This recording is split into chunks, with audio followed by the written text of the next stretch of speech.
अस्सलाम वालेकुम students. Kaif 6 MFA managerial and financial analysis आज हमारा फर्स्ट लेक्चर है ओरिएंटेशन का, जिसमें हम कुछ चीज़ें डिस्कस करेंगे। आज के लेक्चर में सब्जेक्ट का थोड़ा इंट्रोडक्शन लेंगे कि सब्जेक्ट क्या है, कितने नंबर ऑफ़ चैप्टर्स हैं, कैसे हम कवर करेंगे, सब्जेक्ट आउटलाइन थोड़ी देखेंगे, किस एरिया की कितनी वेटेज है, थोड़ा बैकग्राउंड पेपर का देखेंगे कि पेपर सीए में है ही क्यों, किन पेपर्स के साथ ये लिंक किया जा सकता है, और कुछ देखेंगे कि पेपर में स्टूडेंट्स के फेल होने की क्या रीज़न है, कैसे इसे पास किया जा सकता है, कुछ टिप्स एंड टेक्निक्स देखेंगे और थोड़ा सा टीचर का इंट्रोडक्शन लेंगे। जी, MFA की अगर हम बात करें, managerial and financial analysis paper का नाम ICAP ने रखा है। मैनेजरियल एंड फाइनेंशियल एनालिसिस, जिस मीन पेपर के दो पार्ट हैं, एक मैनेजरियल एनालिसिस और एक फाइनेंशियल एनालिसिस। दो पार्ट हैं पेपर के, managerial analysis and financial analysis. दो पार्ट को अगर देखा जाए तो इसमें टोटल हमारे पास जो हैं वो कोई 17 चैप्टर्स हैं। पेपर के अंदर हमारे पास 17 चैप्टर्स हैं, चैप्टर 1 टू चैप्टर 17। इसमें अगर हम देखें तो फर्स्ट 9 चैप्टर्स जो हैं, चैप्टर 1 टू 9, ये हमारा मैनेजरियल एनालिसिस का पोर्शन है। फर्स्ट 9 मैनेजरियल एनालिसिस का पोर्शन है। हाँ, उसके बाद अगर हम देखें चैप्टर 10 टू 17, ये हमारा फाइनेंशियल एनालिसिस का पोर्शन है। मीन आउट ऑफ 17 देखा जाए तो 9 चैप्टर हमारे पास मैनेजरियल एनालिसिस से रिलेटेड है, और उसके बाद हमारे पास तकरीबन 8 चैप्टर जो हैं, चैप्टर 10 टू 17, ये क्या है, फाइनेंशियल एनालिसिस का पार्ट है। किस एरिया की कितनी वेटेज है, अगर हम उस तरफ चलें तो ICAP ने बेसिकली इस पेपर को कुछ 3 एरियाज़ में डिवाइड कर दिया। एक मैनेजरियल एनालिसिस जिसमें हमारे पास चैप्टर 1 टू 9 है, और ICAP की तरफ से हमें एक गाइडलाइन मिली है कि यहाँ से 35 टू 45 मार्क्स का पेपर टेस्ट होगा। मिनिमम 35 और maximum up to 45 marks, mean on average 40 marks का पेपर टेस्ट होगा। और अभी तक कुछ 3 अटैम्प्ट पीछे इस पेपर की गुजर चुकी हैं। एक स्प्रिंग 23, क्योंकि ये हमारा जो सेशन है ये है ऑटम 23 के लिए। सो अभी तक स्प्रिंग 23 और पीछे 2022 की 2 अटैम्प्ट गुजरी हैं, और तीनों अटैम्प्ट में एग्जामिनर ने बड़ी खूबसूरती के साथ इस ग्रिड को फॉलो किया। पहली अटैम्प्ट में उसने इस एरिया से आउट ऑफ 35 टू 45 मार्क्स उसने 42 मार्क्स का पेपर टेस्ट किया। सेकेंड अटैम्प्ट में उसने 43 मार्क्स का पेपर टेस्ट किया, और अभी प्रीवियस अटैम्प्ट जो थी स्प्रिंग 23 की, उसमें भी एग्जामिनर ने 42 मार्क्स का पेपर यहाँ से टेस्ट किया। और इसके अंदर हमारे पास टोटल 9 चैप्टर्स हैं, और इस ग्रिड को आगे उसने फर्दर डिवाइड कर दिया कि एक ग्रिड है external analysis plus internal analysis की, जिसमें हमारे पास चैप्टर 1 टू 8 हैं, और एक सेपरेट चैप्टर है एथिकल डिसीजन मेकिंग का चैप्टर 9। मीन चैप्टर 1 टू 9 ये हमारा मैनेजरियल एनालिसिस एग्जामिनर 42 43 मार्क्स यहाँ से टेस्ट कर रहे हैं। टोटली थ्योरी बेस्ड एरिया है, यहाँ पे कोई न्यूमेरिक कैलकुलेशन टाइप क्वेश्चन नहीं आता, थ्योरी बेस्ड क्वेश्चन है। और थ्योरी बेस्ड क्वेश्चन भी कैसा है कि आपको एक सिनेरियो दिया गया है, उसके ऊपर आपने क्या करना है, मॉडल का नॉलेज अप्लाई करते हुए आंसर देना है। उसके बाद अगर देखा जाए तो फाइनेंशियल एनालिसिस को 2 पार्ट्स में डिवाइड कर दिया गया है। एक फाइनेंशियल एंड रिस्क मैनेजमेंट का पार्ट है, और एक बजटिंग एंड प्रोजेक्शन का पार्ट है। मीन चैप्टर 10 टू 17 जो हमारा फाइनेंशियल एनालिसिस का पार्ट है, उसको 2 एरियाज में डिवाइड कर दिया है, फाइनेंशियल एंड रिस्क मैनेजमेंट और budgeting and projection. Budgeting and projection की बात करें तो हमारे जो लास्ट 3 चैप्टर हैं, चैप्टर 15 16 17, ये 3 चैप्टर बजटिंग एंड प्रोजेक्शन का एरिया। और एग्जामिनर का हमारे साथ एक प्रॉमिस है कि यहाँ से 20 टू 25 मार्क्स का पेपर टेस्ट होगा। 20 टू 25 मार्क्स का पेपर टेस्ट होगा, और एग्जामिनर यहाँ से 25 मार्क्स का पेपर ही टेस्ट कर रहे हैं। और 3 बड़े चैप्टर हैं यहाँ पे। एक NPV का चैप्टर है, प्रोजेक्ट अप्रेजल का, एक वर्किंग कैपिटल का चैप्टर है, और एक बड़ा चैप्टर है बजटिंग का। और प्रोजेक्ट अप्रेजल, बजटिंग, यहाँ से जब भी एग्जामिनर क्वेश्चन टेस्ट करेगा तो बड़ा क्वेश्चन टेस्ट होता है 10 टू 15 मार्क्स। और अभी तक जो 3 पेपर हुए हैं, उन 3 पेपर में एग्जामिनर ने क्या किया है, इन तीनों में से चैप्टर में से पेपर टेस्ट किया है, लेकिन प्रोजेक्ट अप्रेजल चैप्टर 17 से क्वेश्चन मस्ट टेस्ट किया है, 15 बजटिंग और 16 वर्किंग कैपिटल। यहाँ पे एग्जामिनर क्या कर रहे हैं, अल्टरनेट बेसिस पे टेस्ट कर रहे हैं। मीन 3 अटैम्प्ट में देखा जाए तो एक दफ़ा उसने बजटिंग का क्वेश्चन टेस्ट किया है, बाकी 2 दफ़ा उसने वर्किंग कैपिटल का क्वेश्चन टेस्ट किया है। तो कमिंग अटैम्प्ट में चांस है बजटिंग का क्वेश्चन टेस्ट होगा, और ये बड़ा इंपॉर्टेंट एरिया है जहाँ से पूरे पूरे मार्क्स लिए जा सकते हैं। उसके बाद फाइनेंशियल एनालिसिस का एक और पार्ट है फाइनेंशियल एंड रिस्क मैनेजमेंट, जिसके अंदर हमारे पास टोटल 5 चैप्टर हैं। चैप्टर 10, 11, 12, 13, 14। उसको आगे फर्दर डिवाइड कर दिया कि इसमें एक चैप्टर 10 एक अनोखा टाइप का चैप्टर है, जो क्या है, स्टैट का चैप्टर। कौन सी स्टैट, जो आपने पीआरसी लेवल पे पढ़ी है, उससे मिलता जुलता, इतना औखा काम नहीं है। और यहाँ से 5 से 8 नंबर का पेपर हर अटैम्प्ट में टेस्ट हो रहा है। पिछली तीनों अटैम्प्ट में देखा जाए तो एक दफ़ा बल्कि उसने 14 मार्क्स यहाँ से टेस्ट किए हैं। अभी प्रीवियस अटैम्प्ट में 8 नंबर यहाँ से टेस्ट किए गए। और साथ एक और हमारे पास फाइनेंशियल एंड रिस्क एनालिसिस का पार्ट है, जिसमें 4 चैप्टर हैं, 11, 12, 13, 14। और इस पूरे एरिया की जो वेटेज है वो 30 to 45 मार्क्स है। चैप्टर इसमें 5 हैं, 30 to 45 मार्क्स इसकी वेटेज है। मीन ऑन एवरेज देखा जाए तो 38 to 40 मार्क्स का पेपर यहाँ से टेस्ट हो रहा है। और यहाँ से एग्जामिनर को कोई भी चैप्टर मिस करना जो है वो बड़ा मुश्किल लग रहा है, क्योंकि 35 to 40 मार्क्स उसने टेस्ट करने हैं। 5 चैप्टर हैं, एक चैप्टर से 10 को नंबर का क्वेश्चन बनता है, किसी से 8 नंबर का, किसी से 6 नंबर का। मीन सारे चैप्टर यहाँ से टेस्ट हो रहे हैं। तो ये तो हमारा सिलेबस है, थोड़ा 2 पार्ट्स में डिवाइड किया गया। इनफैक्ट मैनेजरियल का सेपरेट एरिया है, chapter 1 to 9, 35 to 45 marks, 40 to 43 marks test हो रहे हैं। और फाइनेंशियल एनालिसिस को फर्दर डिवाइड कर दिया गया है, फाइनेंस एंड रिस्क मैनेजमेंट, जिसके अंदर एक स्टैट का भी चैप्टर है और बाकी कुछ फाइनेंस और रिस्क मैनेजमेंट के चैप्टर हैं। और फर्दर पार्ट 3 चैप्टर लास्ट की क्या है, बजटिंग एंड प्रोजेक्शन। मीन अगर हम देखें तो हमारे पास टोटल जो है वो 17 चैप्टर्स बनते हैं। इन 17 चैप्टर्स में ये जो पहले 6 चैप्टर हैं ये आपस में इंटरलिंक्ड हैं। एक एरिया है पेस्टल जो हम कवर करेंगे, उससे रिलेटेड है। इनमें से जो ज़्यादा टेस्ट होता है मैनेजरियल एनालिसिस में, ये चैप्टर 7, 8 और 9, ये ज़्यादातर टेस्ट हो रहे हैं। मीन ये ज़्यादा इंपॉर्टेंट चैप्टर हैं, जहाँ से majority of the managerial analysis का पेपर टेस्ट किया जाता है। इस मीन इन 3 चैप्टर पे हमें ज़्यादा फोकस करना होगा, लेकिन इग्नोर इन्हें भी नहीं कर सकते, क्यों, यहाँ से भी क्वेश्चन 10-12 नंबर का टेस्ट हो रहा है। उसके बाद फाइनेंशियल एनालिसिस में देखें चैप्टर 10 to 17, तो इसमें चैप्टर 10 एक स्टैट का चैप्टर है 5 से 8 नंबर के लिए। ये 3 चैप्टर 15, 16, 17, 20 से 25 नंबर। यहाँ से एग्जामिनर क्या कर रहे हैं, 17 में से मस्ट क्वेश्चन टेस्ट कर रहे हैं। हाँ, 15, 16 को अल्टरनेट बेसिस पे टेस्ट कर रहे हैं। लेकिन ये जो बीच वाले 11, 12, 13, 14 है, इनके लिए मार्क्स वेटेज ज़्यादा है, तो इसलिए ये चैप्टर सारे के सारे ही टेस्ट हो रहे हैं। अब पेपर क्या थ्योरी है या पेपर न्यूमेरिक है, तो देखा जाए तो ये पहले 9 चैप्टर जो है ना, ये तो टोटली थ्योरी है, इनके अंदर कुछ न्यूमेरिक नहीं है। उसके बाद फाइनेंशियल एनालिसिस में बात करें तो चैप्टर 11 और चैप्टर 13 ये भी टोटली थ्योरी है, इनके अंदर कुछ भी न्यूमेरिक नहीं है। मीन 9 चैप्टर मैनेजरियल एनालिसिस के, और फाइनेंस में भी चैप्टर 11, चैप्टर 13, कितने हो गए, 11 चैप्टर।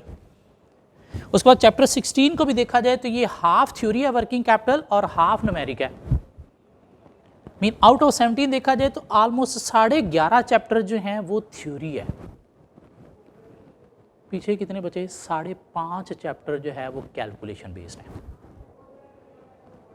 11.5 चैप्टर थ्योरी हैं और 5.5 चैप्टर जो है वो क्या है, कैलकुलेशन बेस है। और चूँकि 5.5 पेपर कैलकुलेशन बेस हैं, तो ये कैलकुलेशन बेस जितने भी चैप्टर हैं, इनका क्वेश्चन तो पेपर में मस्ट हर चैप्टर से अपीयर होना ही होना होता है। क्योंकि पेपर को देखा जाए तो पेपर हाफ थ्योरी और हाफ न्यूमेरिक बन रहा है। Half theory, half numeric, like 43 marks, 42 marks managerial analysis से टेस्ट हो रहे हैं, साथ फाइनेंशियल एनालिसिस से भी कुछ MCQs थ्योरी बेस्ड टेस्ट हो रहे हैं। तो यूँ कहो कि हाफ न्यूमेरिक हाफ थ्योरी है, ये यूँ कह लो कि 45 मार्क्स थ्योरी है, 55 मार्क्स न्यूमेरिक पार्ट है। और न्यूमेरिक एरियाज़ कितने हैं, टोटल 5.5-6 चैप्टर, और इनमें से क्वेश्चन मस्ट टेस्ट होना ही होना होता है। तो ये तो हमारा सिलेबस है, हम कैसे इसको लेके चलेंगे अब वो देखते हैं। जिस पेपर की अगर हम बात करें कि पेपर क्यों है, पेपर क्यों है, MFA पेपर को क्यों इंक्लूड किया गया है, क्या वजह थी, ये पेपर के बिना क्यों नहीं ICAP चल रहा। हमने कहीं पे बचपन में पढ़ा होगा कि मैनेजमेंट के 3 लेवल्स होते हैं। PRC 5 में कुछ लोगों ने पढ़ा होगा, क्या ख्याल है? जिन्होंने PRC नहीं पढ़ा, पुराने सिलेबस में कोई पेपर होगा जहाँ पे उन्होंने पढ़ा होगा कि मैनेजमेंट के 3 लेवल होते हैं। एक होता है स्ट्रेटजिक लेवल, एक होता है टेक्टिकल लेवल और एक होता है ऑपरेशनल लेवल। और हमने ये भी पढ़ा होगा कि यहाँ पे क्या होता है, डे टू डे प्लानिंग होती है, यहाँ पे क्या होता है, शॉर्ट टर्म प्लानिंग होती है, मीन 1 ईयर तक के प्लान प्रिपेयर किए जाते हैं। और यहाँ पे लॉन्ग टर्म प्लानिंग होती है। Long term planning mean company की स्ट्रैटेजीज जो हैं वो प्रिपेयर की जाती हैं। और स्ट्रैटेजीज कौन प्रिपेयर करते हैं? Top management. इधर कौन होती है? मिडल मैनेजमेंट, जो up to 1 year planning like budget prepare करते हैं। और यहाँ पे लोअर मैनेजमेंट होती है जिनका काम क्या होता है, डे टू डे या वीकली प्लान करना या चीज़ों को इम्प्लीमेंट करवाना। अब MFA की अगर हम बात करें, ये किस लेवल का पेपर है? तो ये स्ट्रेटजिक लेवल का पेपर है कि चार्टर्ड अकाउंटेंट बनने के बाद अगर आपको कंपनी की टॉप मैनेजमेंट में इंक्लूड किया गया है तो टॉप मैनेजमेंट में बैठे हुए आपके अंदर कुछ मैनेजमेंट स्किल्स होनी चाहिए, स्ट्रैटेजी मेकिंग की, प्लानिंग की स्किल्स होनी चाहिए कि आपने कैसे डिफरेंट इंटरनल एक्सटर्नल फैक्टर्स को एनालाइज करते हुए फ्यूचर की स्ट्रैटेजीज प्रिपेयर करनी है, प्लानिंग करनी है। ना सिर्फ आपके अंदर मैनेजमेंट की स्किल्स होनी चाहिए, आपके अंदर कुछ फाइनेंशियल एनालिसिस की स्किल्स भी होनी चाहिए कि डिफरेंट कैलकुलेशन नीचे से आपके पास आएंगी तो आपने उनके ऊपर एनालिसिस करना है, आपने उसके अकॉर्डिंगली डिसीजन लेने हैं। तो आपके अंदर वो स्किल्स डेवलप करने के लिए कि स्ट्रेटेजिक लेवल पे चार्टर्ड अकाउंटेंट डिसीजन मेकिंग में इन्वॉल्व हो सके, टॉप मैनेजमेंट में अपना रोल प्ले कर सके, ये पेपर इंक्लूड किया गया। इस पेपर को अगर हम निकाल दें तो पीछे पूरे कैफ के अंदर क्या है, अकाउंटिंग, टैक्स या कोई थोड़ी सी लीगल बातें, मीन वो आपको क्या बनाएगा, सिर्फ अकाउंटेंट, आपको लीडर नहीं बनाएगा, आपको डायरेक्टर्स लेवल पे नहीं लेके जाएगा। तो इसलिए आपके अंदर वो लीडरशिप की स्किल सिखाने के लिए, मैनेजमेंट लेवल की स्किल सिखाने के लिए ये पेपर इंक्लूड किया गया है ताकि बीइंग अ चार्टर्ड अकाउंटेंट आप टॉप मैनेजमेंट में भी इंक्लूड हो सको, आप MBA को जो है वो कम्पीट कर सको। क्यों? MBA के अंदर ये मैनेजमेंट की स्किल्स सिखाई जाती हैं। तो CA में ये पेपर ला के आपको MBA के इक्विवेलेंट लाया जा रहा है ताकि वो नॉलेज बिजनेस को मैनेज करने का आपके पास हो।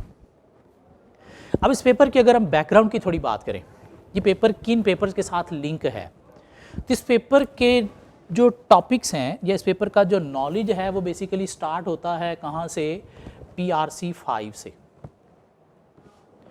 PRC 5 एक पेपर है, इंट्रोडक्शन टू बिजनेस, पढ़ा होगा आप लोगों ने। तो कुछ टॉपिक इसके जो हैं वो PRC 5 से स्टार्ट किए गए हैं, मीन बेसिक लेवल की कुछ बातें वहाँ पे की गई हैं। उसके बाद इस नॉलेज को आगे थोड़ा और फर्दर अप लेवल पे जो है वो ले जाया गया है, और वो कहाँ पे ले जाया गया है, CAF 6 MFA में। मीन स्टार्ट इसका नॉलेज कहाँ से हुआ, PRC 5 से। वही नॉलेज जो है वो आगे फिर थोड़ी और लेवल पे, थोड़ी और हायर स्टेज पे इंक्लूड किया गया, कहाँ पे, CAF 6 MFA में। लेकिन ये नॉलेज यहाँ पे ख़त्म नहीं हुआ, यही नॉलेज आगे जो है वो लिंक होगा किसके साथ, CFAP 3 के साथ। CFAP 3 एक पेपर है, strategic and performance measurement, SPM। ये जो आपका मैनेजरियल एनालिसिस का पोर्शन है वो सारा का सारा CFAP 3 के साथ लिंक है। इनफैक्ट अगर आप ये पेपर CAF 6 यहाँ पे अच्छी तरह पढ़ लेते हो तो मैं कहूँगा आपका ऑलमोस्ट हाफ ऑफ CFAP 3 जो है इसी के अंदर मैं प्रिपेयर करवा दूँगा। समटाइम मैं कुछ क्वेश्चंस भी CFAP 3 के ही क्लास में प्रैक्टिस करवा रहा होता हूँ। क्यों? एग्जामिनर भी क्या कर रहा है, उसी लेवल के क्वेश्चन टेस्ट कर रहा है, लाइक पूरे पेज की केस स्टडी और उसके ऊपर मॉडल की एप्लीकेशन करवा रहा है। साथ जो फाइनेंशियल एनालिसिस का हमारा पार्ट है वो लिंक है, एक और CFAP का पेपर है, CFAP 4 BFD, business financing decision, वो उसके साथ लिंक है।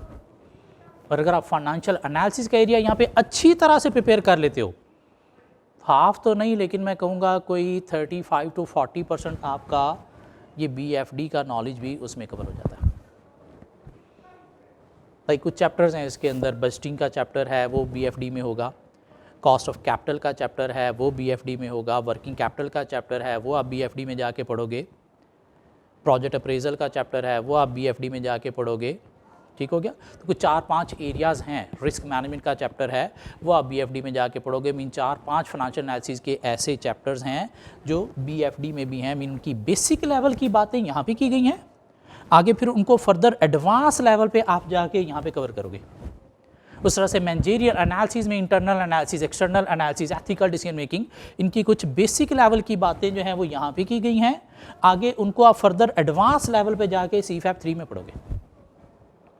मीन PRC 5 से नॉलेज स्टार्ट हुआ थोड़ा सा, उसके बाद उसको फर्दर अप किया गया CAF 6 के अंदर, फर्दर आगे वो लिंक होगा CFAP 3 के साथ, CFAP 4 के साथ, और फिर भी ख़त्म नहीं होगा नॉलेज। ये नॉलेज फिर आगे इन दोनों पेपरों को कंबाइन करके एक और हमारे पास CA फाइनल स्टेज का पेपर है MSA 2, उसके साथ लिंक किया जाएगा, जो कम्बिनेशन MSA 2 किसका, CFAP 3 और CFAP 4 का, जिसमें एक बड़ी 50 नंबर की केस स्टडी होती है, नीचे 2-3 रिक्वायरमेंट्स होती हैं, उसके अंदर फाइनेंशियल एनालिसिस, मैनेजरियल एनालिसिस के अकॉर्डिंगली आपने आंसर देना होता है। मीन पेपर का बैकग्राउंड ये है। आज से 2 साल पहले ये पेपर नहीं होता था। इस पेपर की जगह पे एक पेपर होता था जिसे नाम दिया जाता था BMBS, business management and behavioural studies, और वो क्या था, वो सिर्फ और सिर्फ फाइनेंशियल मैनेजरियल एनालिसिस था। Mean management analysis, managerial analysis, financial analysis का BFD के अलावा CAF लेवल पे कोई पेपर नहीं था।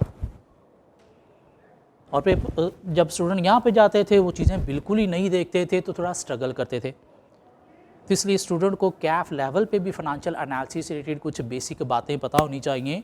तो क्या किया गया, ये पेपर डिज़ाइन किया गया जिसमें ये BMBS मर्ज कर दिया गया, और साथ BFD के जो टॉपिक्स हैं उनकी बेसिक बातें मर्ज करके फाइनेंशियल एनालिसिस ऐड करके मैनेजरियल एंड फाइनेंशियल एनालिसिस ये पेपर बना दिया गया, ताकि BFD में जाने से पहले स्टूडेंट क्या करें, कुछ फाइनेंशियल एनालिसिस के टॉपिक्स जो हैं उनका नॉलेज लेके जाएं।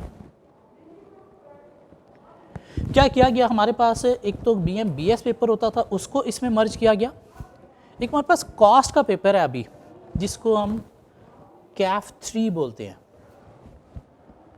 आज से 2 साल पहले ये कॉस्ट का पेपर जो है ये CAF 8 होता था। जो CAF 3 है अब, आज से 2 साल पहले ये क्या होता था, CAF 8 होता था कॉस्ट का पेपर। और उस वक्त ये जो कॉस्ट का पेपर है ये थोड़ा बड़ा पेपर होता था। ये 3 चैप्टर जो हैं, एक चैप्टर 11 सोर्सेज ऑफ फाइनेंस, एक चैप्टर 15 बजटिंग और एक चैप्टर 17 प्रोजेक्ट अप्रेजल, ये 3 चैप्टर पहले कॉस्ट का पार्ट होते थे आज से 2 साल पहले। अब इन 3 चैप्टर्स को कॉस्ट से निकाल कर कहाँ पे इंक्लूड कर दिया गया है, CAF 6 MFA में, और बाकी कॉस्ट का पेपर जो है थोड़ा शॉर्ट करके उसे CAF 8 से कहाँ पे पहुँचा दिया गया है, CAF 3 लेवल पे।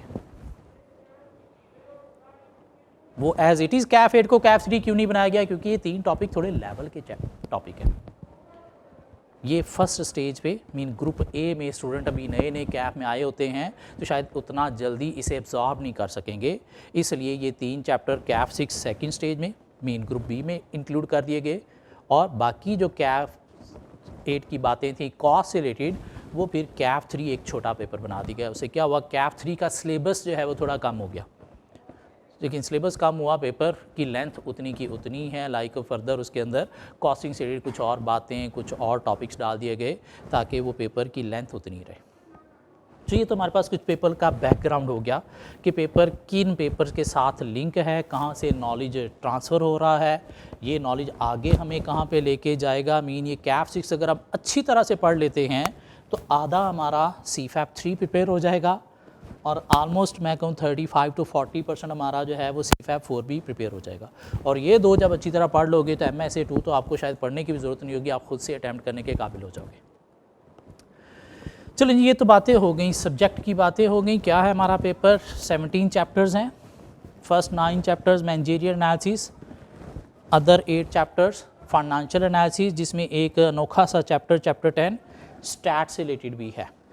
किस एरिया की कितनी वेटेज है ये हमने डिस्कस कर ली, पेपर का थोड़ा हमने बैकग्राउंड डिस्कस कर लिया। अब अगर हम बात करें कि हम किस तरह से इस सेशन अपने को लेके चलेंगे, हमारा सेशन जो है ये स्टार्ट हो रहा है अप्रैल के स्टार्ट से,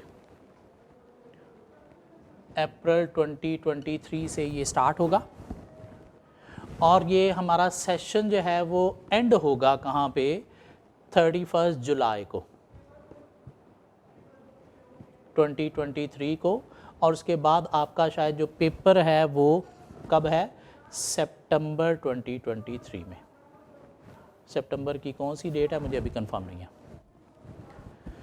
सो अप्रैल के फर्स्ट वीक से हमारा ये सिलेबस स्टार्ट हो जाएगा। तो हमारे पास अप्रैल का मंथ होगा, मई होगा, जून होगा और जुलाई, मीन 4 मंथ हैं हमारे पास जिसके अंदर हमने 100% सिलेबस विद इनफ प्रैक्टिस जो है, बल्कि मोर देन इनफ प्रैक्टिस हम जो है वो कवर करेंगे। कितने लेक्चर्स में हम कवर करेंगे, अबाउट 100 to 105 लेक्चर्स में हम जो है वो पूरा का पूरा सिलेबस कवर करेंगे। एक एक चीज़, एक एक टॉपिक हम कवर करेंगे।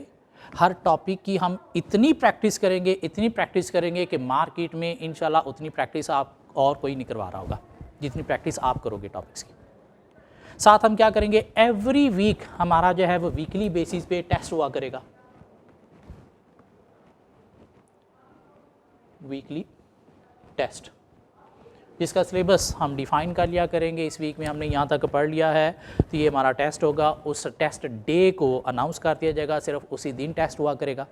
और ये टेस्ट मेरे अपने कोई स्पेशलाइज्ड डिज़ाइन टेस्ट हैं जिनके क्वेश्चन हमारे प्रैक्टिस क्वेश्चन से थोड़े डिफरेंट हुआ करेंगे। तो क्या करेंगे हम इन 4 मंथ्स के अंदर 100% syllabus with test, even with revision cover करेंगे।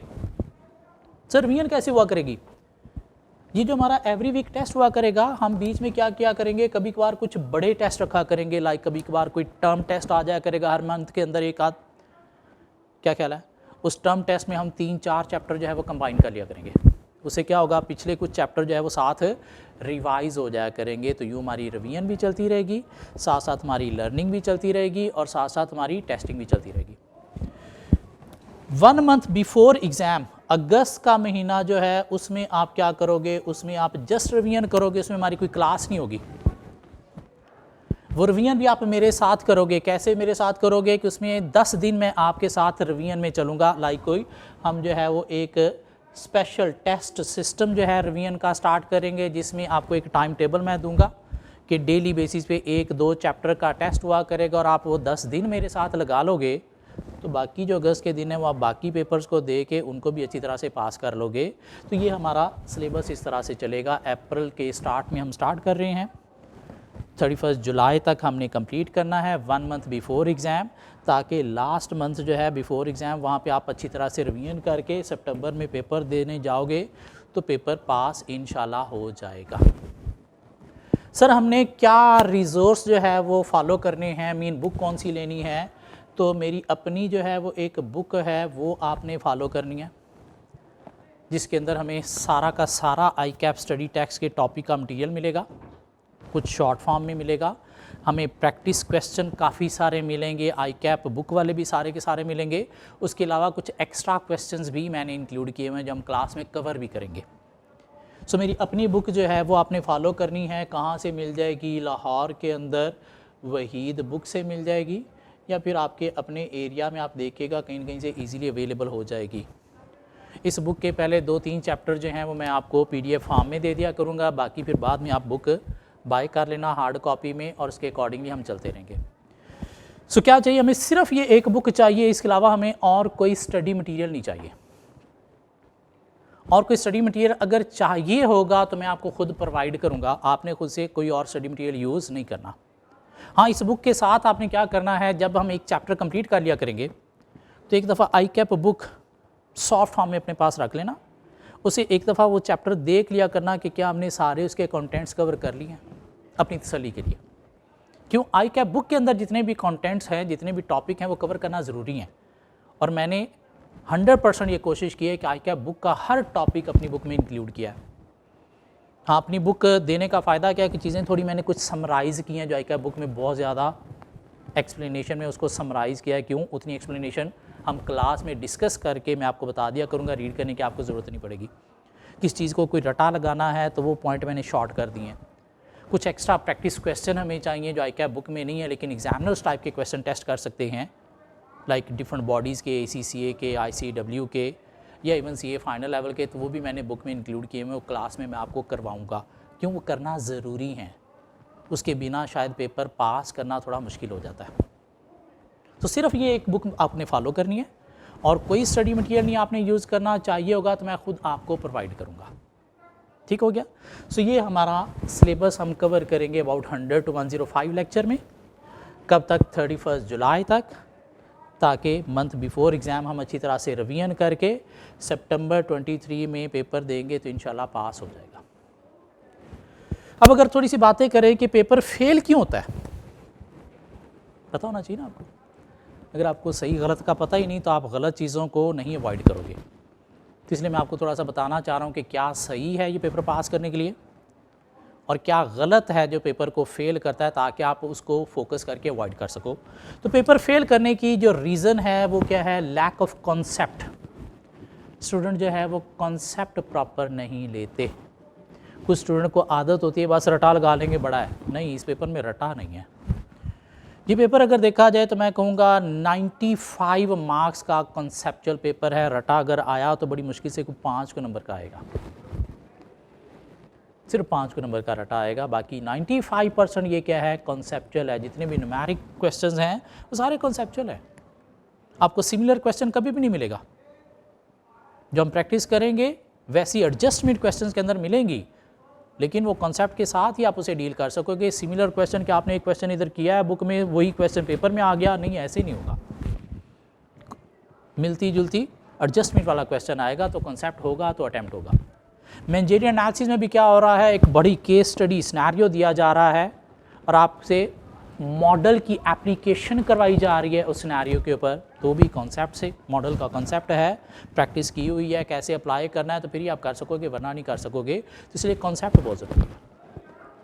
अब ये कॉन्सेप्ट क्लास में मैं दूंगा और आप उसे एब्जॉर्ब करोगे। अब ये एब्जॉर्ब कैसे होता है कि समटाइम एक कॉन्सेप्ट ऐसा होता है कि उसको मुझे बिल्टअप करने में 3-4 दिन लग जाते हैं। लाइक उसका इनिशियल एक लेक्चर में हम कवर करेंगे, थोड़ा सा उसका अपर लेवल नेक्स्ट लेक्चर में कवर करेंगे, थोड़ा और अपर लेवल पे नेक्स्ट लेक्चर में बात करेंगे, फिर थोड़ी और हाई लेवल की बातें हम चौथे लेक्चर में करेंगे। तो ये आप 4 दिन में अगर कवर करोगे ना तो फिर जाके मेंटली आप इसे एब्जॉर्ब कर सकोगे। और उसके लिए आपको क्या करना पड़ेगा? रेगुलर बेसिस पे, डेली बेसिस पे क्लास अटेंड करना पड़ेगी। ऑनलाइन स्टूडेंट का जो सबसे बड़ा मसला है वो क्या है? रेगुलरिटी ना होना। लेक्चर पढ़े हैं, आज अगर मिस भी हो गया तो कल 2 पढ़ लेंगे, नहीं, ऐसे नहीं चलेगा।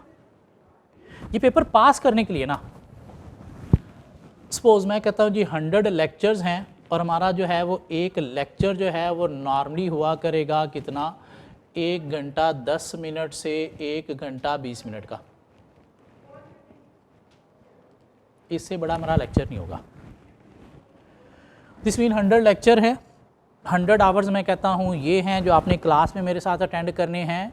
बाकी आपको डेली बेसिस पे वो 1 घंटा 10 मिनट का लेक्चर खुद से घर पे भी कवर करना है और उसके लिए आपको क्या चाहिए? 2 घंटे डेली बेसिस पे चाहिए घर पे for homework, for self study. Mean इस पेपर को अगर इस सेमेस्टर में आपने पास करना है तो आपको 300 घंटे जो है वो पढ़ना पड़ेगा इस सेमेस्टर में। कब तक? 31 जुलाई तक। अगर ये 300 घंटे इस सेमेस्टर में पूरे कर लोगे तो पेपर इस सेमेस्टर में पास हो जाएगा, मीन इसी अटैम्प्ट में। अगर ये 300 घंटे इस सेमेस्टर में पूरे ना किए तो बाकी फिर आपको नेक्स्ट अटैम्प्ट में पूरे करके पास करना पड़ेगा। Decision is yours. अब आपने डिसाइड करना है पेपर इस अटैम्प्ट में पास करना है तो भाई ये 300 घंटे आपको इस अटैम्प्ट में देना पड़ेंगे और रेगुलर बेसिस पे डेली 3 घंटे देना पड़ेंगे। 1 घंटा सवा घंटा क्लास का होगा, हाँ, बाकी 1.5 पौने 2 घंटे आपको क्या करना है? घर पे उसको काम करना है। लाइक क्लास में हम क्वेश्चन करेंगे तो आपने घर पे क्या करना है? उन्हें अटैम्प्ट करना है। क्लास में थ्योरी का मैनेजरियल एनालिसिस का मैं क्वेश्चन जो है वो डिस्कस करूँगा, तो आपने घर पे क्या करना है, उसे अटेम्प्ट करना है। न्यूमेरिक क्वेश्चन क्लास में मैं करवाऊँगा, उसे मिलते जुलते 2-3 एज ए होमवर्क दे दूँगा, तो आपने घर पे काम करना है। तो इतना इजी पेपर नहीं है। कैफ 6 एक लेवल है और एक लेवल का पेपर है, मुश्किल पेपर है, इजी नहीं लेना इसे। जो एग्जामिनर जो पेपर टेस्ट कर रहे हैं वो इतना इजी नहीं टेस्ट कर रहे। तो 300 घंटे आपको पढ़ना है, डेली बेसिस पे लेक्चर लेना है। अब लेक्चर आप एक दिन ना लोगे, ऑनलाइन स्टूडेंट दिमाग में होता है कि अगले दिन 2 ले लूँगा। भाई अगले दिन 2 लेक्चर तो आप ले लोगे, लेकिन उसको कवर करने के लिए, उसका होमवर्क के लिए आपको अब 4 घंटे और चाहिए, वो आप नहीं दे पाओगे। सिर्फ लेक्चर कवर करना इनफ नहीं है, उसका सेल्फ स्टडी होमवर्क करना ज़रूरी है। नहीं करोगे तो उसके बिना उस लेक्चर का फ़ायदा नहीं है। और ऑनलाइन स्टूडेंट पेपर पास कर सकते हैं सिर्फ उस सूरत में अगर इनके अंदर रेगुलरिटी है डेली का लेक्चर डेली लेने की। अगर डेली का लेक्चर डेली नहीं ले रहे, पेपर पास करना बहुत मुश्किल हो जाता है। एंड वाले मंथ में इनके पास जो है वो कम से कम 30-40 लेक्चर पेंडिंग पड़े होते हैं। फिर ये 1.5-2 की स्पीड से कवर कर रहे होते हैं लेक्चर। भाई कवर तो कर रहे होते हैं, लेकिन उसका प्रैक्टिस नहीं कर रहे होते, होमवर्क नहीं कर रहे होते, कॉन्सेप्ट बिल्टअप नहीं हो रहा होता, चीज़ें दिमाग में बैठ नहीं रही होती, तो पेपर में जाके वो क्लिक नहीं करती। सो कॉन्सेप्ट बहुत ज़रूरी है, और कॉन्सेप्ट टाइम लगने से बिल्टअप होता है। क्यों? कुछ कॉन्सेप्ट्स ऐसे हैं जिन्हें मुझे बिल्टअप करने में 4 दिन लगेंगे आपके अंदर। मुझे पता है आपकी क्या अब्जॉर्बिंग पावर है, उसके अकॉर्डिंगली मैं बिल्टअप करूँगा। एक दिन इनिशियल बातें करूँगा, एक दिन उससे अगली स्टेज, उससे अगली स्टेज, फिर लास्ट में हम फाइनल स्टेज पे जाएंगे, आप स्टेज पे जाएंगे। तो मुझे पता है 4 दिन उसमें लगने हैं। अब आप अगर वो चारों लेक्चर एक ही दिन में कवर करके कॉन्सेप्ट बिल्टअप करने की कोशिश करोगे तो प्लीज़ उतना अच्छा बिल्टअप नहीं होगा। तो प्लीज़ रेगुलरिटी बहुत ज़रूरी है। डेली बेसिस पे एक लेक्चर कवर करना और 2 घंटे एक टाइम टेबल बना के उसे अचीव करना बहुत ज़रूरी है। रीज़न क्या है जी फेलियर की? सिलेबस स्टूडेंट पूरा कवरेज नहीं करते या ऑन टाइम कवर नहीं करते। ऑब्वियसली जब ऑन टाइम कवर नहीं करते स्टूडेंट सिलेक्टिव स्टडी पे चला जाता है, और जब सिलेक्टिव स्टडी पे जाता है तो पेपर फेल होने के चांसेस, क्यों? जो पार्ट आपने छोड़ा उसमें से 10-15 नंबर का पेपर आ गया, आपने अटैम्प्ट ही कितना किया? 85 का, और इतने अरस्तु आप हो नहीं कि 85 में से 50 नंबर ले सको। 50 नंबर पे पेपर पास करने के लिए पूरा 100 नंबर का पेपर अटैम्प्ट करना ज़रूरी है, अपने दिमाग में बिठा लो। सिलेबस पूरा कवर करना है, और वो पूरा कब कवर होगा? जब डेली बेसिस पे मेरे साथ साथ आप लेक्चर ले रहे हो। नहीं लोगे तो ऑब्वियसली पेंडिंग लेक्चर में जाओगे, पेंडिंग लेक्चर में जाओगे तो आप फिर सिलेक्टिव स्टडी पे चले जाओगे। फिर आपके जो सीनियर हैं वो आपको मशवरे दे रहे होते हैं, यार ये चैप्टर छोड़ दे, ये कर ले। क्यों? उसका अपना कुछ 4-5 अटैम्प्ट का एक्सपीरियंस होता है, उससे बता रहा होता है, और वहाँ से आपको अच्छा मशवरा कभी नहीं मिलेगा, गंदा मशवरा मिलता है, क्यों? वो गंदा स्टूडेंट है। इसलिए प्लीज़ सिलेबस पूरा कवर करना है, रेगुलर बेसिस पे साथ साथ चीज़ों को कवर करना है। लैक ऑफ प्रैक्टिस एक रीज़न है फेल होने की। क्वेश्चन क्लास में कवर हो गया, खुद से जाके प्रैक्टिस नहीं किया। स्पेशली मैनेजरियल एनालिसिस थ्योरी के क्वेश्चन हम क्लास में डिस्कस कर लेंगे और आप कहेंगे ओ ये तो हलवा है, बड़ा कमाल, ईजी है ये तो, लेकिन पेपर में जाके अटैम्प्ट नहीं होगा। क्यों? वर्ड्स नहीं होंगे आपके पास, लाइनें नहीं बन रही होंगी, सेंटेंसेस नहीं बन रहे होंगे, ये बात करनी कैसे है वो आपको करना नहीं आ रहा होगा। तो इसलिए प्लीज़ थ्योरी के क्वेश्चन जो हैं वो भी आपने साथ साथ अटैम्प्ट करने हैं। अभी अटैम्प्ट करोगे तो पेपर में जाके भी अटैम्प्ट कर सकोगे। इसके अलावा क्या है? रिटर्न वर्क स्टूडेंट नहीं करते। ये पेपर हमें पढ़ पढ़ के नहीं, लिख लिख के पास करना है। पढ़ पढ़ के नहीं, लिख लिख के पास करना है। स्पेशली थ्योरी का एरिया, न्यूमेरिक तो ऑब्वियसली लिख ही होगा, थ्योरी का एरिया भी हमें लिख लिख के पास करना है। क्या करना है? थ्योरी के एरिया में सपोज एक पेज के ऊपर 2 टॉपिक हैं, तो आपने क्या करना है? पहले एक टॉपिक कवर करना है, उसके बाद उसके अपने नोट्स बनाने हैं। फिर दूसरा टॉपिक कवर करना है, उसके अपने नोट्स बनाने हैं। क्यों? ये आज हमने प्रिपेयर किया है, नोट्स बना लिए अगर, तो ये हमें रिवीजन में बड़ी हेल्प देगा।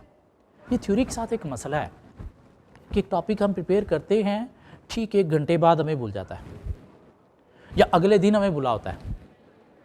अब हमने क्या करना है? सिर्फ पढ़ना नहीं, सिर्फ याद नहीं करना, उसे अपने नोट्स बनाने हैं, और जब 1 घंटे बाद पता चलेगा, अगले दिन पता चलेगा भूल गया, तो क्या करना है? ये अपना लिखा हुआ यूँ सामने लाना है और अपना लिखा हुआ जब सामने आता है ना, सिर्फ एक लाइन आप पढ़ते हो, बाकी ऑटोमेटिकली माइंड में आ जाता है।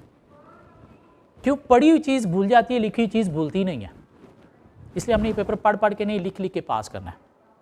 और ये अपना लिखा हुआ यूँ ड्यूरिंग सेमेस्टर आप 3 से 4 दफ़ा सामने ले आओगे, जो कि मैं ले आऊँगा डिफरेंट टेस्टों के अंदर, डिफरेंट रिवीजन के अंदर, तो उसके बाद ये पेपर तक भूलेगा नहीं।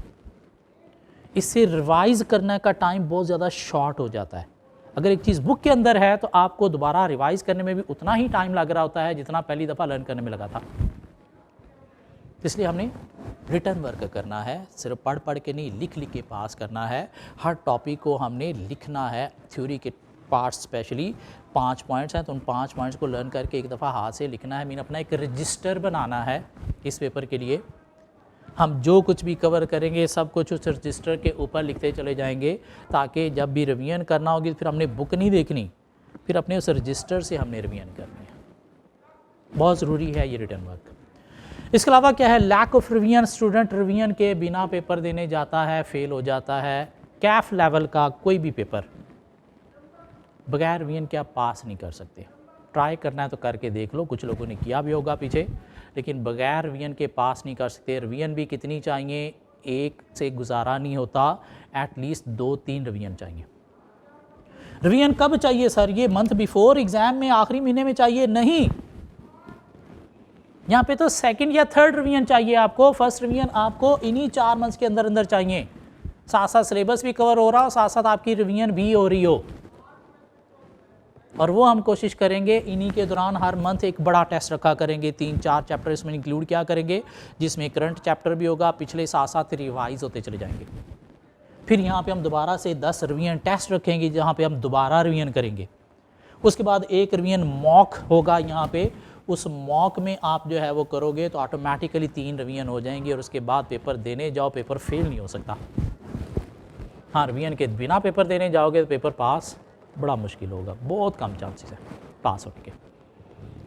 क्यों? एक दफ़ा सिलेबस कवर करने से चीज़ें उतनी अच्छी अब्जॉर्ब नहीं होती। दूसरी दफ़ा कवर करोगे थोड़ा और चीज़ें क्लियर होंगी, तीसरी दफ़ा थोड़ी और क्लियर होंगी, फिर जाके आप पास करने के काबिल बनते हो। ये कुछ रीज़न है फेल करने की इस पेपर की, जो आपको अपने साथ अटैच नहीं करनी, प्लीज़ अवॉइड करना है। कॉन्सेप्ट डेली बेसिस पे लेक्चर लेके बिल्टअप करना है, सिलेबस पूरा कवर करना है, सिलेक्टिव पे नहीं जाना। प्रैक्टिस हमने करनी है, वो मैं आपसे करवा ही लूँगा। रिटर्न वर्क आपने जो है वो करना है, स्पेशली थ्योरी में भी साथ साथ चीज़ें लिखनी हैं, और रिवीजन हमें साथ साथ भी चाहिए। टेस्टों के अंदर टेस्ट मस्ट देने हैं, और साथ आखिरी महीने में भी हमें रिवीजन चाहिए। रिवीजन कब नहीं होती? जब स्टूडेंट के पास लेक्चर पेंडिंग पड़े होते हैं आखिरी महीने में, तो आखिरी महीने में वो बड़ी मुश्किल से सिलेबस कवर कर पा रहा होता है, और रिवीजन के बिना पेपर देने जाता है और फेल कर देता है। इसलिए सिलेबस जो है यहाँ तक कवर होना मेरे साथ बहुत ज़रूरी है।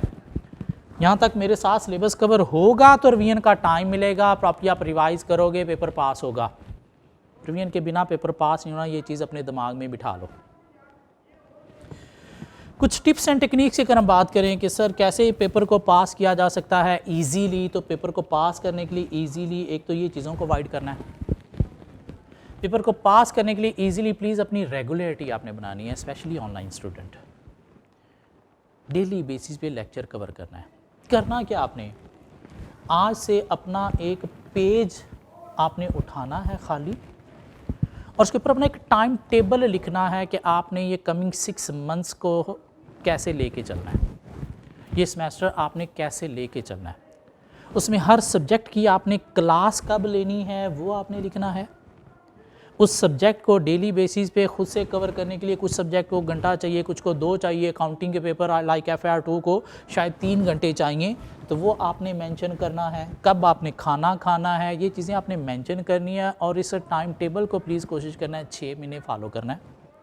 इस टाइम टेबल को 6 महीने फॉलो कर लो, आप एक अटैम्प्ट में, एक सेमेस्टर में 3 या 4 पेपर भी ईजीली पास कर सकते हो।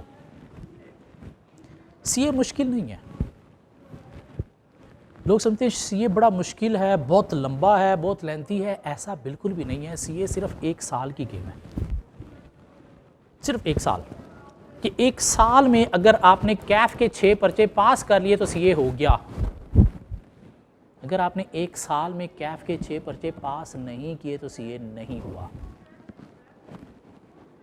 वो 6 पर्चे कैसे पास करने हैं, वो 6 पर्चे पास करने के लिए मैं आपको एक टेक्निक बता रहा हूँ। एक पेज उठाना है आज क्योंकि अभी सेमेस्टर स्टार्ट हो रहा है। इस सेमेस्टर में आप कितने पेपर दे रहे हो, 3 दे रहे हो, 4 दे रहे हो, तो आपने क्या करना है, उस पेज के ऊपर अपना टाइम टेबल लिखना है कि डेली मैंने जो है कौन सी क्लास कितने बजे लेनी है और उस सब्जेक्ट का मैंने जो होमवर्क करना है खुद से घर पे जो सेल्फ स्टडी करनी है वो किस से किस टाइम पे करनी है, और कोशिश करना है इस टाइम टेबल को फॉलो करना है। 6 महीने 3 क्या 4 पर्चे पास हो जाएंगे। इतना औखा काम नहीं है ये। सुबह आप जल्दी अगर स्टार्ट करो ना, सुबह अगर आप जल्दी उठने की अगर रूटीन अपनी बना लो तो 3 लेक्चर अगर आपके डेली हैं तो मेरे ख्याल से 12 बजे तक आपके 3 लेक्चर कवर हो जाते हैं। उसके बाद घंटा ब्रेक लो, 2 घंटे ब्रेक लो, 2 बजे बैठ जाओ, 2 से लेकर शाम 7 बजे तक 5 घंटे अगर आप दे दो ना तो इसमें 3 घंटे 3 पेपर का काम भी हो जाता है। शाम को 7 बजे आप फ्री हो, 7 से 10 मोबाइल उठा लो, देखो दुनिया में क्या चल रहा है, तंग करो जिसको करना है। मंडे टू सैटरडे 6 दिन ये काम करना है। संडे को ना आपके पास लेक्चर हैं, पढ़ने के लिए शायद को थोड़ा बहुत रिवीजन के 2-3 घंटे देना पड़ेंगे, अदरवाइज बाकी संडे याशी कर लो। क्या कहना है, 5 में ऐसे करना है। 6ठे महीने में पेपर हैं, पेपर दे के आगे 15 दिन फिर याशी है। औखा काम है। हाँ, 12 बजे तक लेक्चर कवर करो, 2 से 7 5 घंटे लाइब्रेरी में बैठ के पढ़ो, काम डेली का डेली करो, 7 बजे आप वेले हो, 7 से 10 आप जो मर्जी करो, संडे को भी फ्री हो आधा दिन। इतना औखा काम तो नहीं है 1 साल में 6 पर्चे पास करना। सिर्फ मसला कहाँ पे है, यहाँ पे इसे बनाना है आपने। सो आज से आपने कोशिश करनी है, अगर इस अटेम्प्ट को आपने सक्सेसफुल बनाना है, पीछे जो भी हुआ सो हो गया, इस अटेम्प्ट को अगर आपने सक्सेसफुल बनाना है तो अपना एक टाइम टेबल आज एक पेज पे लिखना है। और उसमें सबसे पहला जो आपने टाइम लिखना है ना, वो आपने लिखना है अपना स्लीप टाइम, कि आपने कब सोना है और कब उठना है। ये बहुत इंपॉर्टेंट है। क्यों? अगर ये आपने मैनेज कर लिया तो दुनिया की हर चीज़ आप मैनेज कर लोगे। अगर ये स्लीप टाइम आपसे मैनेज नहीं हुआ तो दुनिया की कोई चीज़ आप मैनेज नहीं कर सकोगे। और कोशिश करो, अगर बेस्ट स्लीप टाइम देखा जाए तो मेरी नज़र में वो क्या है, रात को 10 बजे सो जाना और सुबह आपने 5 बजे उठना है या 6 बजे उठना है, उठ जाना। आपकी अच्छी सेहत के लिए इस टाइम में सोना ज़रूरी है। ये रात को लेट सोना आपकी सेहत के लिए अच्छा नहीं है। सुबह लेट उठना, सूरज की किरणें निकलने के बाद उठना, ये भी अच्छा नहीं है। सुबह जो सूरज की किरणें निकल रही होती हैं ना, इन्हें फेस करना, इनके साथ अपने काम का आगाज़ करना, ये सक्सेसफुल लाइफ के लिए बहुत ज़रूरी है। सुबह सपोज 6 बजे उठे हो आप, नाश्ता वाश्ता करके चलो 7 बजे पढ़ना शुरू किया है, 12 बजे तक 3 क्लासेस क्या 4 क्लासेस भी आप कवर कर सकते हो। घंटा डेढ़ ब्रेक लो, लंच ब्रेक, उसके बाद फिर पढ़ना शुरू करो। शाम को 7 बजे तक अगर 3 पेपर हैं तो कवर हो जाएंगे, 4 हैं तो 8 बजे कवर हो जाएंगे। ये टाइम टेबल आज बना लो। अगर सीए करना है तो, अगर सिर्फ दुनिया को बताना मैं सीए कर रहा हूँ, मैं सीए कर रहा हूँ, वो कुछ नहीं रहा, तो फिर जैसे रूटीन है आपकी चलते रहो। सीए मुश्किल नहीं है, सिर्फ 1 साल की गेम है। 1 साल में अगर 6 पर्चे पास हो गए तो सीए हो गया। अगर 1 साल में 6 पर्चे पास कैफ के नहीं हुए तो सीए नहीं होना, लिख लेना, ट्राई करते रहोगे। काफ़ी आपके सीनियर दोस्त भी आपको मिले होंगे जो कई सालों से कैफ में फंसे होंगे। उसकी रीज़न क्या है? 1 साल में 6 पर्चे पास नहीं हुए उनसे। क्यों? टाइम टेबल नहीं है उनका, ना कभी बनाया ना फॉलो किया। मुश्किल नहीं है सीए, प्लीज़ ये काम करना है, बहुत इंपॉर्टेंट टिप है ये। अगर इस अटेम्प्ट को सक्सेसफुल बनाना है, पीछे जो भी हुआ सो हो गया, बाढ़ में गया, लेकिन आप प्लीज़ ये काम कर लो। ये कुछ बातें हो गई कि हमने कैसे सिलेबस को लेके चलेंगे, क्या फेल करने की रीज़न है, कैसे सक्सेसफुल बनाया जा सकता है। मेरी बात करें तो मेरा नाम ज़ियाउल हक, पाकिस्तान में पैदा हुआ, एक गांव में थोड़ा सा बड़ा हुआ, तो घर वालों ने एक स्कूल में दाखिल करवा दिया। वहाँ से मैंने मैट्रिक किया, मैट्रिक के बाद मैंने आईकॉम किया, आईकॉम के बाद मैंने बीकॉम किया। बीकॉम क्यों किया जी? मेरा एम था मैंने आगे एमबीए करना है, लेकिन बीकॉम में मेरे मार्क्स कम थे, एमबीए का मेरिट नहीं बना, जैसे आप लोगों का मेडिकल का मेरिट नहीं बना, तो मेरे साथ भी ऐसे हुआ। MBA का मेरिट नहीं बना तो खैर बनता था छोटे कॉलेजेस में, लेकिन मैं जाना नहीं चाहता था। तो मैंने फिर IT की फ़ील्ड स्टार्ट कर दी। IT की फ़ील्ड बड़ी बूम पे थी तब मेरे दौर में, जब मैंने BCom किया था, आज से कोई 20 साल पहले। तो IT की फ़ील्ड में चला गया, वहाँ पे मास्टर इन ई-कॉमर्स मैंने स्टार्ट किया। कोई 6 माह करने के बाद मुझे पता चला कि मुझे कुछ समझ नहीं आ रही, मेरे काम की चीज़ नहीं है, मैंने बीच में छोड़ा और मैं आ गया CA करने।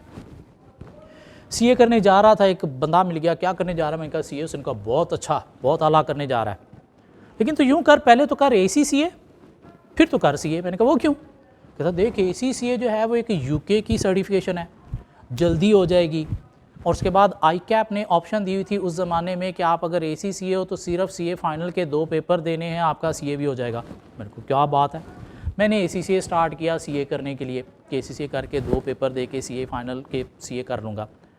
मैंने ACCA स्टार्ट किया, 2 पेपर पास किया, ICAP का मूड बदल गया। उसने कहा ना ACCA वालों, अब आपको 2 पेपर नहीं 2 मॉड्यूल्स देना पड़ेंगे CA करने के लिए। मैंने कहा चलो खैर मैं फिर भी खैर ACCA स्टार्ट कर लिया। ACCA के 4-5 पेपर मैंने पास किए। सारा दिन वेला होता था, शाम में क्लासेस होती थी। तो एक दोस्त ने मुझे सुबह सुबह उठाया, कहता कहीं काम जाना है। मैं कहा चल चलते हैं, शायद किसी काम में इसे मुझे साथ लेके जाना होगा। मुझे वो एक स्कूल में ले गया। स्कूल में जाके मुझे बिठा के प्रिंसिपल के आगे कहता जी आपके पास पढ़ाएगा। मैंने कहा मैं पढ़ाऊँगा? कहता और क्या, सारा दिन सोया रहता है, इधर आके पढ़ा, पैसे कमा। मैंने कहा चलो बात तो ठीक है। तो एक स्कूल से मैंने टीचिंग स्टार्ट कर दी। मैट्रिक का कंप्यूटर पढ़ाया मैंने। वो स्कूल वालों की शाम में एकेडमी थी, स्टूडेंट उनके काफ़ी मुझसे सेटिस्फाई हुए, कुछ रिजल्ट्स मैट्रिक में उनके बड़े अच्छे आ गए। तो उन्होंने मुझे कहा एकेडमी में पढ़ाएगा। मैंने कहा पैसे मिलेंगे तो क्यों नहीं पढ़ाएगा। तो उनकी एकेडमी में पढ़ाना शुरू कर दिया ICOM BCom को। एक कॉलेज था, उन्होंने देखा MBA के अंदर अकाउंटिंग का उन्हें टीचर चाहिए था, तो उन्होंने मुझे ऑफ़र की। मैंने कहा क्यों नहीं, मैं पढ़ाऊँगा। वो पढ़ाना शुरू कर दिया। स्कूल ने मॉर्निंग में OA लेवल स्टार्ट किया, उसमें अकाउंटिंग, बिज़नेस स्टडीज़, इकोनॉमिक्स पढ़ाना शुरू कर दी। तो ACCA के मेरे 5 पेपर कंप्लीट थे और 5 साल मुझे हो गए कि मैं सुबह 7 बजे निकलता था स्कूल, दैन एकेडमी, इस तरह से कॉलेज शाम में, तो रात को 10-11 बजे तक मेरी टीचिंग स्टार्ट हो गई। 5 साल ऐसे लग गए, गैप आ गया अच्छा खासा। फिर 2007-8 में एक दोस्त UK जा रहा था, स्टडी वीज़ा अप्लाई कर रहा था, तो उसने कहा चला हम बाहर चलते हैं, क्या हम यहाँ पे खज्जल ख्वार होते रहेंगे, आओ बाहर लोग दरख्तों पे नोट लगे होते हैं तोड़ के लाते हैं, आओ हम भी तोड़ के लाएंगे। तो मैंने कहा बात तो तेरी ठीक है, बाहर वाकई दरख्तों पे नोट लगे होते हैं, हम तोड़ के लाते हैं। तो मैंने स्टडी वीज़ा अप्लाई किया। तो 2008 में मैं UK चला गया। वहाँ पे जाके मैंने ACCA अपना कंप्लीट किया। एक अच्छा मुझे रेफरेंस मिल गया, तो डेलॉयट UK में मेरे आर्टिकल स्टार्ट हो गए। तो वहाँ पे 3 दिन मैं आर्टिकल करता था, 3 दिन पढ़ता था। तो इस तरह से ACCA कंप्लीट किया।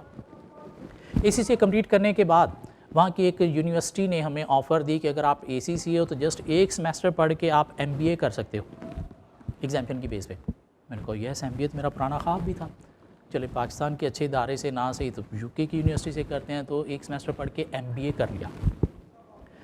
फिर उसके बाद क्या हुआ कि जो दुनिया की टॉप अकाउंटेंसी बॉडी है ICAEW, उनकी तरफ से एग्जाम्पशन मिल गई कि ACCA अगर आपने किया हुआ तो जस्ट आपने ICAEW के 2 पेपर देने हैं और उसके बाद आप ICAEW मीन चार्टर्ड अकाउंटेंट इन UK का स्टेटस ले सकते हो। तो वो भी मैंने कर लिया और 2011 में मैं पाकिस्तान वापस आ गया। यहाँ पे आके देखा तो इंडस्ट्री में मुझे कोई इतना भाव नहीं मिला, तो मैंने फिर टीचिंग स्टार्ट कर दी और तब से लेकर अब तक जो है वो मैं क्या कर रहा हूँ, CA और ACCA की टीचिंग कर रहा हूँ। जो मेरे कोर सब्जेक्ट है, उन कोर सब्जेक्ट में मेरे पास जो है वो ऑडिट है और बिज़नेस मैनेजमेंट मीन CAF 6 है। मीन अभी मैं CA में करंटली जो है वो पेपर क्या पढ़ा रहा हूँ, PRC से अगर स्टार्ट करें तो PRC 5 मैंने पढ़ाया है। आप में से कुछ स्टूडेंट्स ने मुझसे पढ़ा होगा पीछे। इसके अलावा मैं क्या पढ़ा रहा हूँ जी, CAF 6 पढ़ा रहा हूँ MFA, CAF 8 पढ़ा रहा हूँ ऑडिट, आगे CFAP लेवल पे CFAP 3 पढ़ा रहा हूँ SPM, CFAP 6 पढ़ा रहा हूँ एडवांस ऑडिट और आगे MSA 2 पढ़ा रहा हूँ। बीच में 1-2 सेमेस्टर मैंने जो है वो CAF 4 भी ऑडिट लॉ भी पढ़ाया है, लेकिन अभी करंटली ये पेपर लेके चल रहा हूँ। अभी आप यहाँ पे हो मेरे साथ होपफुली आगे इन पेपर्स में भी हम कहीं ना कहीं पे मिलेंगे। पहले तो मुझे 6 माह आप यहाँ पे झेलें, देखें कैसा हमारा ये सेशन चलता है, फिर आगे की बातें हम आगे देखेंगे। जी आप, ये मेरा सेशन जो है वो ऑनलाइन है। अभी करंटली मैं फ़िज़िकल जो है वो नहीं पढ़ा रहा किसी भी कॉलेज में, सिर्फ राइस स्कूल ऑफ अकाउंटेंसी में ऑनलाइन मैं पढ़ा रहा हूँ कैफ़ के 2 सब्जेक्ट, कैफ़ 6 और कैफ़ 8। ठीक है, बाकी आगे CFAP 3 है, CFAP 6 है और MSA 2 है। सो आपने अगर मुझसे कोई क्वेश्चन पूछना हो तो क्या करेंगे, हमारा एक व्हाट्सएप ग्रुप बन जाएगा, उस ग्रुप के अंदर सारे स्टूडेंट भी ऐड कर दिए जाएंगे, मैं भी उसमें होऊंगा। तो कोई भी क्वेश्चन आपका होगा तो आप व्हाट्सएप ग्रुप में मुझसे पूछा करोगे, लिख के भी पूछ सकते हो, वॉइस नोट के थ्रू भी पूछ सकते हो। हाँ, ज़्यादा इशू हो तो मुझे आप कॉल करके भी पूछ सकते हो। ठीक हो गया, कहीं पे कोई भी इशू आए। बेसिकली लेक्चर मेरे कुछ इस तरह से डिज़ाइन है कि कभी कोई इशू बनेगा नहीं आपको क्वेश्चन पूछने का, लेकिन अगर फिर भी आपको कोई इशू कहीं पे आता है, कोई चीज़ क्लियर नहीं होती, तो आप मुझसे व्हाट्सएप ग्रुप में पूछ सकते हो, कॉल पे पूछ सकते हो। सो होपफुली ये सेशन हमारा बहुत अच्छा चलेगा। कोशिश करेंगे हम 100% सिलेबस कवर करने की इन 100 लेक्चर में अंटिल 31 जुलाई। प्रैक्टिस इंशाल्लाह हम इतनी करेंगे कि मार्केट में उतनी प्रैक्टिस आपको कोई नहीं करवाएगा। हर टॉपिक की कितनी प्रैक्टिस चाहिए, किस टॉपिक पे कितना टाइम चाहिए, ये मुझे पता है। ठीक हो गया, किस टॉपिक की कितनी वेटेज है, कितनी डेप्थ है, उसको कितने लेक्चर में कवर करना है, उसकी प्रैक्टिस में कितने क्वेश्चन मुझे करवाने हैं, ये मुझे पता है। आपने प्लीज़ कोशिश करनी है बस मेरे साथ साथ चलना है। हम दोनों साथ साथ चलेंगे तो हम दोनों जीत जाएंगे। 3 पेपर पास आपका हो जाएगा, मैं भी जीत गया, आप भी जीत गए।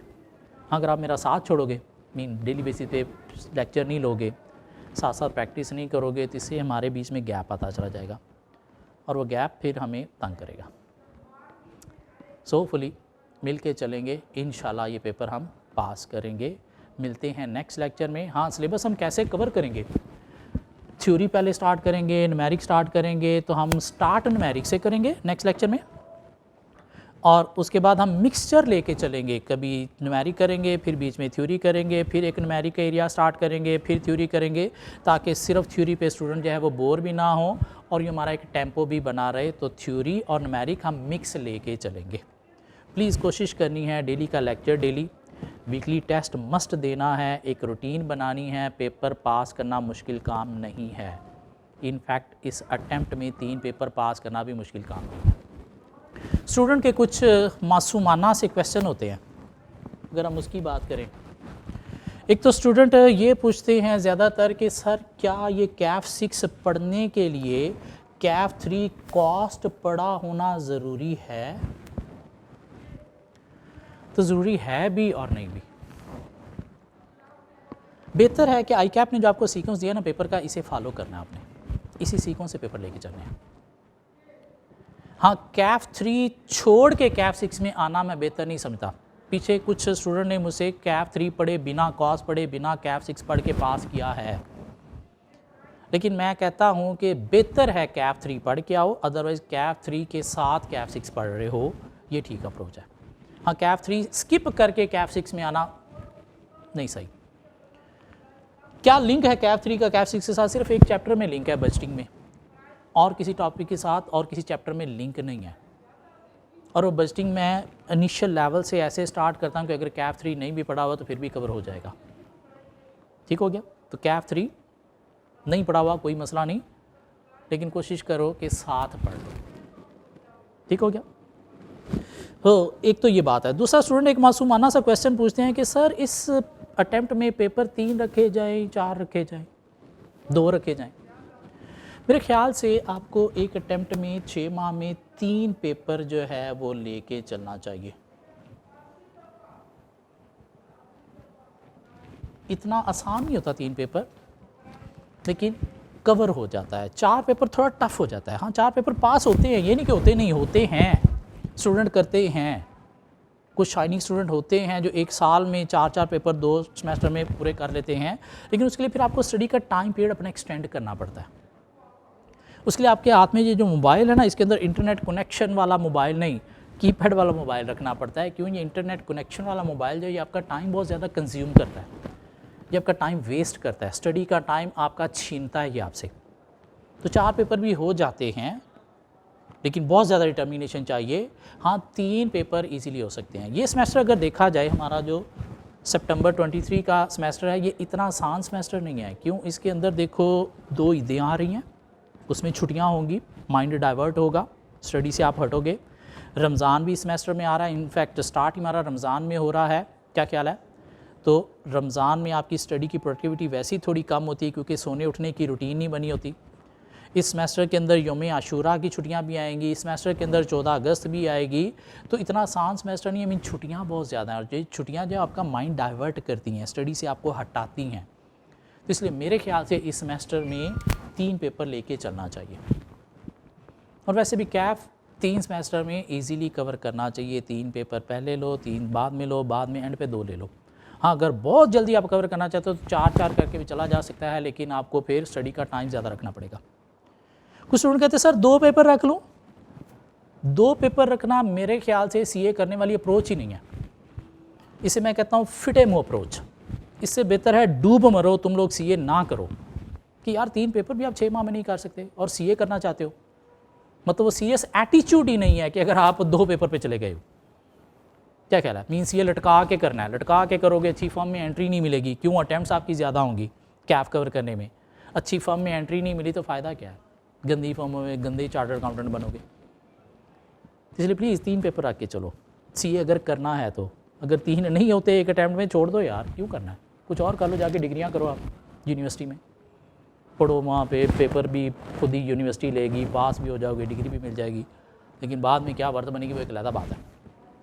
जैसे प्लीज़ सीए करने वाली अप्रोच क्या है? 3 पेपर लेके चलना। 4 भी हो सकते हैं, मुश्किल नहीं है। कुछ स्टूडेंट 5 पेपर भी करते हैं सर। जी बिल्कुल करते हैं वो 5 पेपर, लेकिन वो पाँचों के पाँचों नए पेपर नहीं होते। उनमें से 1-2 पीछे से फेल होके आए होते हैं, अगले वो 3 पढ़ रहे होते हैं तो साथ फिर उनको भी उठा लेते हैं। तो यूँ 5 पेपर होते हैं। नए सिरे से 5 पेपर लेके चलना नहीं, ऐसे नहीं होता। नए सिरे से 4 पेपर तो हो सकते हैं, 5 नहीं होते। तो रिलैक्स होके चलो, रूटीन के साथ, नॉलेज को प्रॉपर एब्जॉर्ब करके 3 पेपर लेके चलो। क्यों? अगर आप बहुत ज़्यादा भी शाइनिंग पढ़ने वाले तो 3 पेपर लेके चलो, कोई मेरिट सर्टिफिकेट का चांस बनेगा। 4 पेपर में आपके पास इतना टाइम ही नहीं होता कि आप बहुत ज़्यादा एक्स्ट्रा स्टडी करके कोई मेरिट सर्टिफिकेट अचीव करने की तरफ जा सको। क्या कह रहा है? क्यों? नॉलेज बिल्ट अप करना है, एक्स्ट्रा स्टडी करना पड़ती है मेरिट सर्टिफिकेट लेने के लिए। तो 3 पेपरों में वो आपको मार्जिन मिल जाता है। अगर बहुत ज़्यादा आप शाइनिंग हो, 3 पेपर लो और इस अप्रोच के साथ लो कि मैंने कोई मेरिट सर्टिफिकेट लेना है, मैंने कोई टॉप भी करना है, अपनी एक रिकग्निशन बनानी है। सो होपफुली मिलते हैं नेक्स्ट लेक्चर में कुछ नई चीज़ों के साथ।